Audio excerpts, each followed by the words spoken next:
Well, the first thing I want to ask you is why now? Why are you doing one-on-ones with media now?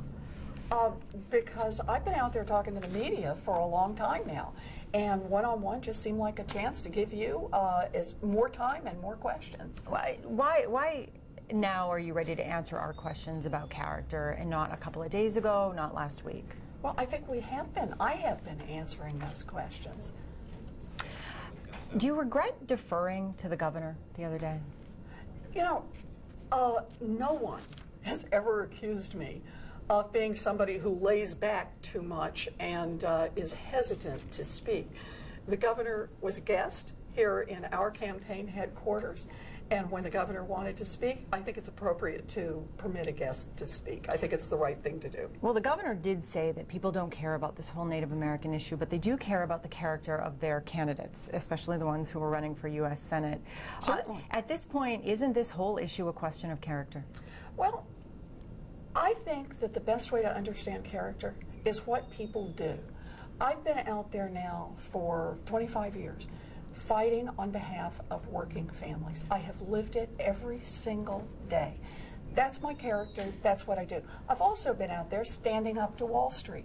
You know, back during the financial crisis 4 years ago, I was asked to come to Washington so that I could try to bring some accountability to the financial crisis.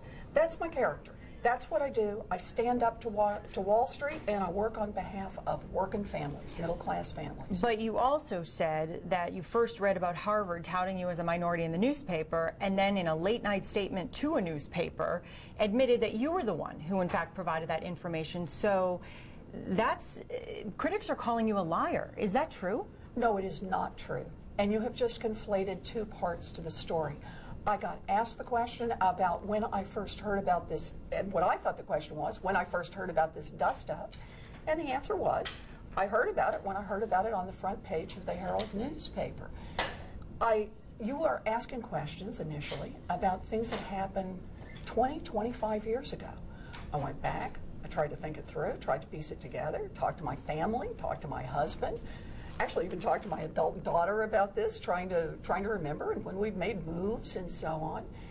And I said, you know, I told Harvard after I was hired that I have Native American heritage.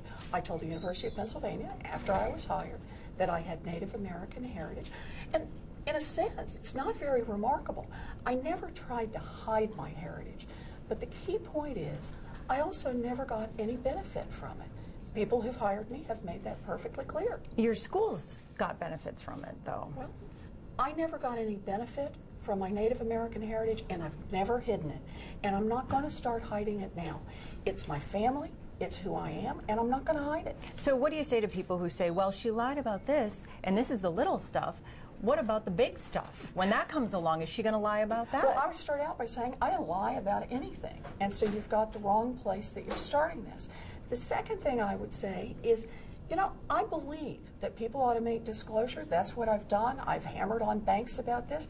I think that's what Scott Brown ought to be doing too. You know, Scott Brown is somebody who right now won't tell who's on his New York Finance Committee.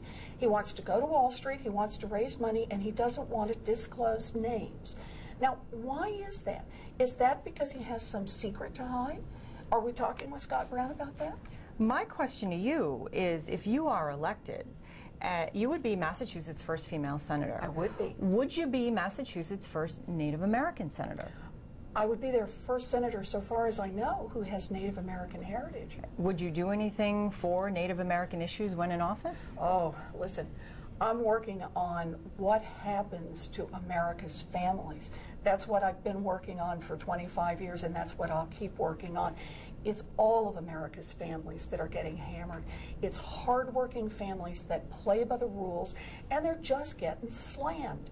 And the reason they're getting slammed is because Washington works for those who can hire a big army of lobbyists and lawyers. It's not working for regular families. You know, look, I'm not a professional politician, but this is exactly what pulled me into this race. Would you work for any Native American issues? I believe that what's happening to America's families includes all families. All the people out there who work hard, who play by the rules, and who realize they're just getting slammed. The cost of an education is going up. They're having problems with housing. The costs of health care keep going up. Wages are flat. Families are really caught in a squeeze, and this squeeze has been going on for 30 years now. If we don't make some changes, America's middle class can't take this much longer. We talked with Marisa DeFranco a couple of days ago. She came on our morning show, and she's very excited about the convention this weekend, and she'd like to debate you. Would you do that? You know, right now, we're headed into the convention. The convention is tomorrow. And then we'll see what comes out of the convention on the other side. She says all of this issue surrounding your campaign's lack of clear and consistent message and your differing answers on this Native American issue have really pulled supporters more toward her. You know, I want to be clear. There haven't been any differing answers. And yeah, it's taken a little time to be able to go back, because I want to be sure I do this right, about things that happened 15, 20, 25 years ago and longer. I want to make sure that we get this right. But look, I've been out there for 9 months now, crisscrossing the Commonwealth of Massachusetts, talking to the folks out there who are going to determine the outcome of this election. These are people who are worried about the direction that our country is going. They are worried about the fact that Washington keeps working for big oil, Washington keeps working for Wall Street, and Washington is not working for their families. That's the only reason I got into this race, and that's what I'm going to be here to talk about. Is your campaign in trouble? No. My campaign is about what it was about from the first day. Now, I'm not a professional politician. I may not be great at handling all the political stuff, but I'm going to tell you, I'm out there talking about what matters to America's families, what matters to the families here in the Commonwealth of Massachusetts. I've done it for years now. It isn't something different as a result of being in this campaign. I've talked about it since I announced, and I'm going to keep on talking about it. Is there anything else that's going to come out about you that we don't already know? You know, I don't think so, but who knows? What I keep wanting to know is I want to know a little more about Scott Brown. I want to know who's financing his campaign, and I want to know more about his votes. We are right now 30 days away from the student interest rate doubling, and yet Scott Brown, having voted twice for that in the last 4 weeks, still doesn't want to talk about it. What's the plan here? This is going to hammer America's families. And you want an apology from Scott Brown? Tell us about that. So Scott Brown called my mother a liar, and I think that is shameful. I understand that politics gets pretty rough and tumble, but that is shameful. My mother and my father loved each other deeply, and when they wanted to marry, my father's parents objected to my mother because she's part Cherokee and part Delaware. They eloped because that was the only way to marry.